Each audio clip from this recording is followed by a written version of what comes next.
Yo le anticipé que iba a venir uno de los intelectuales más importantes que tiene este país, uno de los pensadores más grandes, que es muy conocido porque no solamente trabaja en su laboratorio, en su creatividad, sino también por suerte va a los medios y divulga sus pensamientos. Pero para aquellos que no conocen con profundidad, les muestro quién es Santiago Kovalov.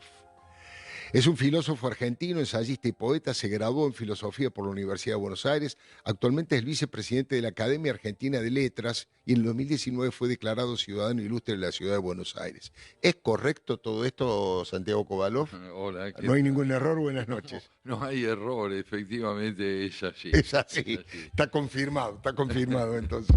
Santiago, ahora vamos a hablar de muchos temas que son apasionantes de Hannah Arendt y ese ensayo maravilloso que escribiste, que casi me lo estudié todo como si tuviese que rendir porque era apasionante cómo ibas describiendo todo su pensamiento, la profundidad de su pensamiento de Hannah Arendt. De este libro, vamos a ver si lo puedo mostrar a cámara, ahí está, este libro de Santiago, que obviamente es La extinción de la diáspora judía. Este es un libro del 2012-2013. Sí, es la primera edición, efectivamente, salió hacia el año 13 y esta es una nueva edición. Una nueva Es una edición. nueva edición. Porque yo estaba pensando, yo en aquel momento lo leí, luego Sí. tuve que repasar algunas cosas, pero digo, y esta es mi primera pregunta, ¿se ha resignificado el libro después del 7 de octubre? ¿Se ha resignificado tus conceptos aquí? Y si se explica de alguna manera este resurgimiento, este tsunami de antisemitismo que recorre el mundo.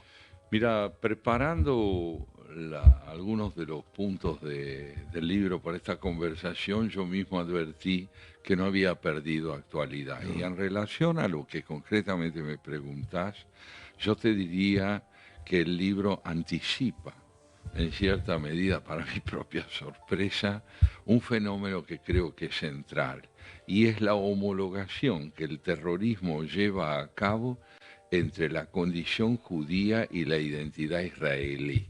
Claro. Este proceso de identificación o homologación, que para muchos judíos tiene un sentido altamente positivo, Claro. porque muchos se han ido desde la ex diáspora, así la llamo yo, Sí. a Israel a vivir. De todas maneras, desde el punto de vista terrorista, significa que así como es intolerable la existencia del Estado judío, y más radicalmente la de los judíos israelíes, esta homologación entre lo israelí y lo judío en general autoriza, entre comillas, la acción terrorista sobre cualquier judío. Claro. Matar judíos, eliminar judíos, significa homologar absolutamente las disidencias que pueden tener los terroristas con Israel, cuya aniquilación como Estado piden. No, Sí. no difieren con un gobierno, Claro. difieren con la existencia Con la del existencia Estado. del Estado, lo dicen en su acta Lo dicen constitucional. abiertamente. Entonces, en este momento yo te diría que el libro subraya esa homologación como una autorización perversa al ejercicio del crimen indiscriminado de judíos. Y lo probó entre nosotros el atentado a la AMIA. Claro. El atentado a la AMIA es un atentado típicamente judeofóbico. No representa un ataque político a Israel, sino una homologación de todos los judíos al odio sembrado hacia Israel primeramente, pero fundamentalmente hacia la existencia judía. Es interesantísimo cómo lo planteas. Vos recién decías, la ex diáspora. ¿No encontraste un término para denominarlo que no sea ex? ¿No hay un término que sí? Posdiáspora. La posdiáspora. Es el tema de este libro, la extinción de la diáspora judía, tiene una tesis central, Alfredo, que es esta. La creación del Estado de Israel terminó con la fatalidad de la diáspora judía. Claro. Hasta la creación del Estado de Israel, los judíos no teníamos alternativa. No había otra opción.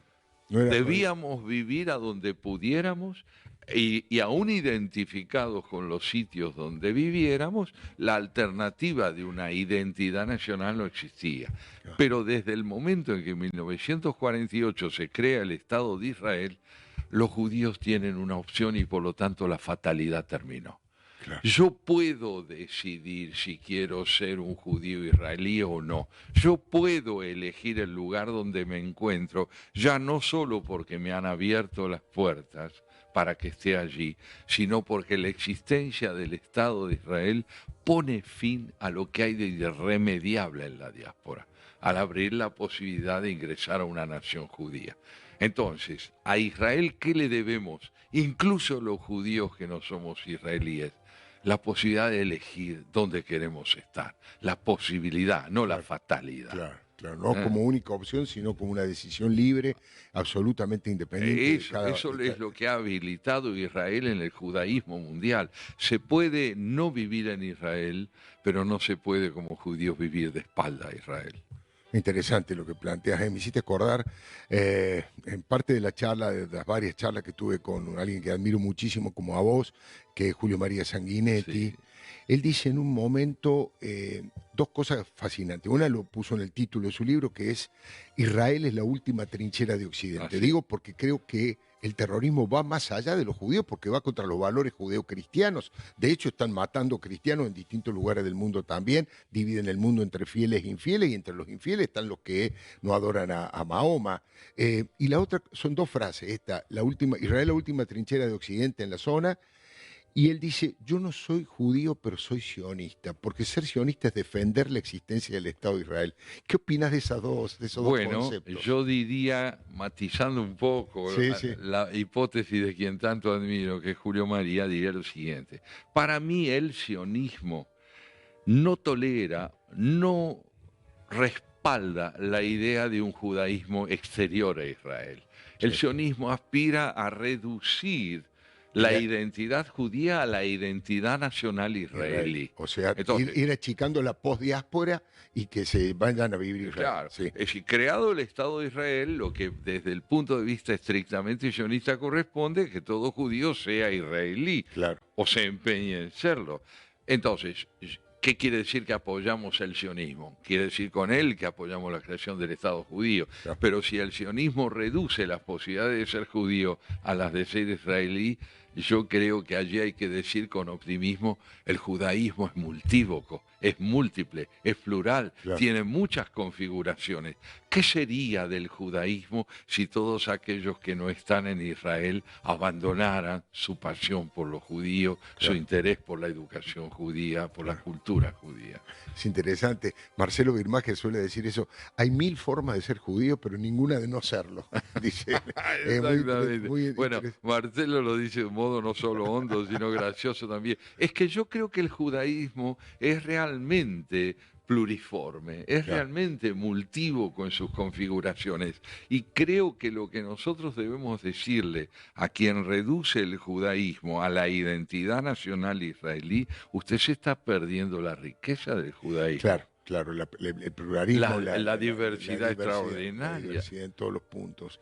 ¿Y qué opinas de esto de que digamos, fanatismo religioso no va solamente contra los judíos, aunque obviamente primero es con los judíos, pero que va en contra de valores de la civilización, de lo que ha sido Occidente, de lo que es Occidente, ¿no? Esto es una lectura ideológica de un texto que tiene matices enormemente solidarios con la condición humana, que es el Corán. El Corán no es un texto cerrado, un texto beligerante. Cuando uno lee la Biblia hebrea, también encuentra infinidad de aspectos que podrían ser motivo de discrepancia en términos de intolerancia, en términos de las propias declaraciones de Jesús cuando se manifiesta contra todo aquel que no es judío. Claro. Pero entonces, en el Corán también hay expresiones de intolerancia, pero no son las únicas. Lo esencial del Corán, en coincidencia con la Biblia hebrea y la Biblia cristiana, es la búsqueda de cercanía con el prójimo. ¿Y qué hace el terrorismo? Reduce las variables del Corán a la sacralización de la violencia. Es impresionante como la manera en que lo planteas. Yo te decía que es de alto impacto y una gran profundidad intelectual lo que has escrito sobre Hannah Arendt a 50 años de su muerte, ¿no? ¿Cómo es esa relación que ella, cómo explica ella el totalitarismo y de qué manera vos lo fuiste desgranando para explicarlo? Bueno, Hannah Arendt representa para nosotros una visión, creo yo, de la política homologada a la posibilidad de convivencia entre los hombres. Ella Claro. sostiene que no hay política donde el otro no es imprescindible, Claro. donde la posibilidad del diálogo está eliminada. Hay política, dice Hannah Arendt, donde el otro, aún en la disidencia, es imprescindible, donde la búsqueda de consensos y la tolerancia a los disensos se inscriben en el campo de la interlocución. Esto es la política para ella. Y lo que ella sostiene es que el totalitarismo no tolera la presencia de un pensamiento autónomo, de un punto de vista propio, y en consecuencia lo que hace es embestir contra la presencia de un punto de vista que no quede inscripto en el dogma del poder. Claro. El poder decide cuál es la identidad propia y la del prójimo, y quien no acate esto está fuera del sistema. No fuera el sistema. Hannah Arendt embiste contra el totalitarismo desde el punto de vista teórico, desde el punto de vista filosófico y político, para decirnos, luchar contra el totalitarismo es luchar no contra la deshumanización del hombre, porque el totalitarismo es también humano, Claro, es también claro. una expresión Una de la expresión, barbarie, claro, claro. pero del hombre, pero es sí luchar contra el prójimo subestimado. El totalitarismo aniquila la idea del prójimo como figura imprescindible. Es impresionante. Hannah Arendt fue enviada por The New Yorker, una revista norteamericana, a cubrir el juicio a Adolf Eichmann. Y fue muy polémica en aquel momento, despertó muchas polémicas. Creo que en ese momento ella titula o trabaja sobre el tema de la banalidad del mal. Así es. Mucha gente malentiende la banalidad del mal creyendo que es una postura de Hannah Arendt como diciendo el mal es banal. Claro, No, lo que Hannah Arendt dice, y esto suscitó en la comunidad judía muchas reacciones adversas, porque ella dice que las raíces del antisemitismo están en la concepción totalitaria del hombre como un individuo que no debe ser libre. Bueno, un poco lo que venías planteando antes, una cosa multiforme, de una variedad, de una diversidad, y eso es el judaísmo, y si lo combaten es porque intentan totalitarios. ¿Y qué advierte ella en la figura de Eichmann cuando Eichmann se defiende de las acusaciones que se le hacen en Israel en el juicio que lo llevó luego a morir, ejecutado? Sí. Lo que ella dice es, Eichmann no odiaba a los judíos. No, primordialmente lo que lo define a Eichmann es la indiferencia ante la vida humana, sea judía o no. Era un funcionario cuya tarea era ejecutar la mercadería que se ponía a su disposición, numerada, para producir materia. Fabricar cadáveres, dice. Industrializar la muerte. Es tremendo. Entonces, cuando Hannah Arendt advierte que por debajo del odio que sin duda existía a los judíos, particularmente en Hitler y en todos los sectores que sembraban antisemitismo, lo que ella advierte es que quienes tenían a su cargo los procedimientos de aniquilación de personas en los campos no estaban impulsados por el odio primordialmente, sino por el principio de eficacia. De eficacia. Debían obediencia de vida, diríamos en Argentina, ¿no? Exactamente. Obediencia. Debía eliminarse determinada cantidad de cautivos para poder cumplir con las metas fijadas por el proceso de industrialización de la muerte. Claro, cuando ella hace este planteo en el cual el judaísmo pierde la centralidad de ser el objeto directo del desprecio para transformarse en una configuración del odio a lo humano, entonces naturalmente a pocos años del fin de la Segunda Guerra mucha gente de la comunidad judía reacciona diciendo, pero esta mujer desprecia el sufrimiento judío. Y no es así. Hannah Arendt no desprecia el sufrimiento ni de los judíos ni de los no judíos. Lo que Hannah Arendt comprende es que la deshumanización imprescindible del verdugo es el paso previo a la indiferencia ante el sufrimiento del otro. Ay, uno se quedaría conversando con Santiago Kovadlov un tiempo. Para otra entrevista, me pareció apasionante para escribir solo sobre la relación de ella con Martin Heidegger. que bueno, es su discípula, es su amante, y luego él adhiere fuertemente al nazismo y ella va presa.